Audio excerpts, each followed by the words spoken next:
네, 오늘 4월 14일입니다. 금요일입니다. 새벽 예배에 나오신 우리 성도님들을 환영합니다. 또 축복합니다. 말씀 나누기 전에 공동기도 제목으로 기도하는 시간 갖도록 하겠습니다. 기도하시겠습니다. 홍석과 집사의 암을 치료해 주십시오. 배옥준 집사의 뇌졸중을 치료해 주십시오. 언해가 회복되고 오른쪽 팔다리에 힘이 생겨나도록 해 주십시오. 곽한나 집사를 치료해 주십시오. 권하자 집사가 다시 걷도록 해 주십시오. 이승학 성도의 뇌종양 치료가 잘 되게 해 주십시오. 권현민 형제를 치료해 주십시오. 김에브라임 형제가 신장 이식을 속히 받도록 해 주십시오. 김시희 집사가 걷도록 해 주십시오. 김수진 집사의 항암 치료가 잘 되게 해 주십시오. 예수님의 이름으로 기도합니다. 아멘. 아멘. 네, 오늘 본문의 말씀은 사무엘하 3장 1절에서 11절까지 말씀입니다. 간음하지 말라 하는 주제로 오늘 말씀을 함께 나누시겠습니다. 오늘 본문에 보시면 사울 진영의 간음의 이야기가 나오고요. 그리고 다윗의 가문의 간음에 대한 이야기가 나옵니다. 그런데 좀 차이가 있다면 사울의 진영은 현재 벌어지고 있는 간음에 대한 이야기고요. 그리고 다윗의 진영에서는 앞으로 일어날 간음의 사건을 오늘 본문이 우리에게 기록해 주고 있습니다. 자, 어떤 내용인지 한번 같이 보시겠습니다. 먼저 1절부터 5절까지 말씀해 보시면 다윗의 집안 이야기가 나옵니다. 다윗이 결혼을 해서 헤브론이라는 곳에 머물러서 살고 있는데 거기서 6 아들을 낳는 이야기가 나옵니다. 자, 1절부터 쭉 보시면요. 맏아들의 이름이 암논이죠. 그 다음에 둘째 아들의 이름은 나오지 않습니다. 근데 나발의 아들 아비가일의 소생이라고 되어 있습니다. 근데 셋째 아들은 압살롬입니다. 암논과 압살롬, 그들의 이야기가 오늘 본문 가운데 딱 기록되어져 있습니다. 여러분, 우리가 잘 아는 것처럼 사무엘하 13장에 보시면 암논과 압살롬의 아들 다말에 대한 이야기가 나옵니다. 암논이 압살롬의 여동생 다말을 굉장히 사랑했습니다. 그래서 근데 이게 처녀이고 어떻게 할 수가 없으니까요. 그냥 강간을 해버립니다. 강간을 하고는 그냥 버려버립니다. 이 사건이 이 사건 때문에 압살롬이 자기 아버지에 대해서 앙심을 품고 결국은 그 아버지를 배반하는 일이 벌어지죠. 그리고 성적인 범죄가 그 안에서 얼마나 많이 일어났는지 모릅니다. 압살롬이 아버지의 첩을 데리고 잠을 자고 하여튼 이런 일들이 막 생겨나는 것입니다.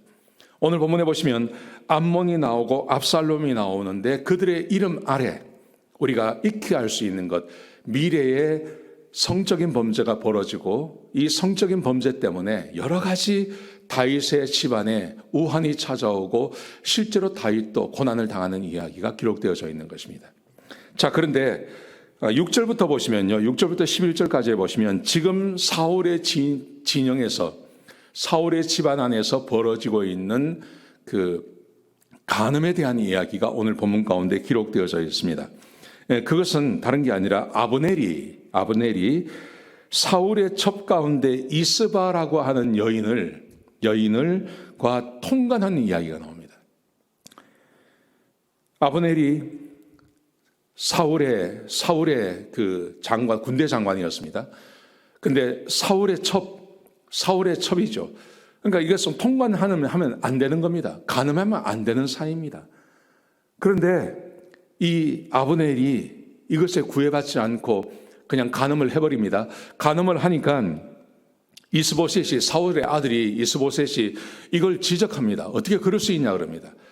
그러자 이 아브넬이 분노를 하죠. 내가 너를 살려주었고 너의 집안을 살려줬는데 네가 이런 거 가지고 나를 지적하느냐.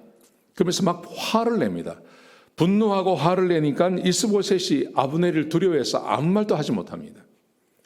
여러분, 이 두 집안의 이야기, 지금 이 사울의 진영의 이야기와 다윗의 집안의 이야기. 사울의 집안은 현재 이 간음의 사건이 벌어지고 있고요. 다윗의 집안은 미래에 이 간음의 사건이 벌어지고 있는 것입니다. 그런데 우리가 알고 있는 것처럼 그 결과는 아주 참혹합니다. 아브넬이 죽임을 당합니다. 아브넬이 죽임을 당하고요. 그 다음에 우리가 잘 아는 것처럼 압살롬도 죽임을 당하지 않습니까? 그리고 얼마나 어려움을 당합니까? 오늘 본문이 우리에게 주고 있는 교훈, 그것은 간음하지 말라는 것입니다.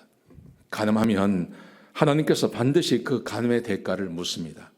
여러분, 우리가 가정을 깨끗하게 지켜야 되고 우리의 자녀들을 잘 지켜야 되고 해야 할 이유가 어디 있냐면 하나님께서 간음하는 사람들을 그냥 두지 않기 때문에 그렇습니다. 하나님은 간음의 죄를 그냥 지나가지 않습니다. 간음을 반드시 다스리십니다. 오늘 이 본문이 우리에게 주고 있는 교훈, 우리 가운데 간음이 없어야 할 줄로 믿습니다. 가정 가운데, 교회 가운데 간음의 죄가 없어야 됩니다. 오늘 이 말씀 꼭 기억하시고 하루를 보내시는 귀한 하루가 되시기를 주의 이름으로 축복합니다. 기도하시겠습니다. 아버지 하나님, 귀한 말씀 주셔서 감사합니다. 하나님, 다윗의 집안에 간음의 사건이 벌어지고 사울의 집안에도 간음의 사건이 벌어졌습니다. 그 당사자들이 다 고난을 받고 죽임당한 것을 봅니다. 하나님, 우리의 가정에, 우리의 교회에 간음의 사건이 없게 해주시고 늘 하나님 앞에서 깨끗한 삶을 사시는 그런 귀한 성도님들 될 수 있도록 역사하여 주시옵소서. 우리의 자녀들을 지켜주시옵소서. 주님 감사합니다. 예수님의 귀하신 이름으로 간절히 기도드렸습니다. 아멘.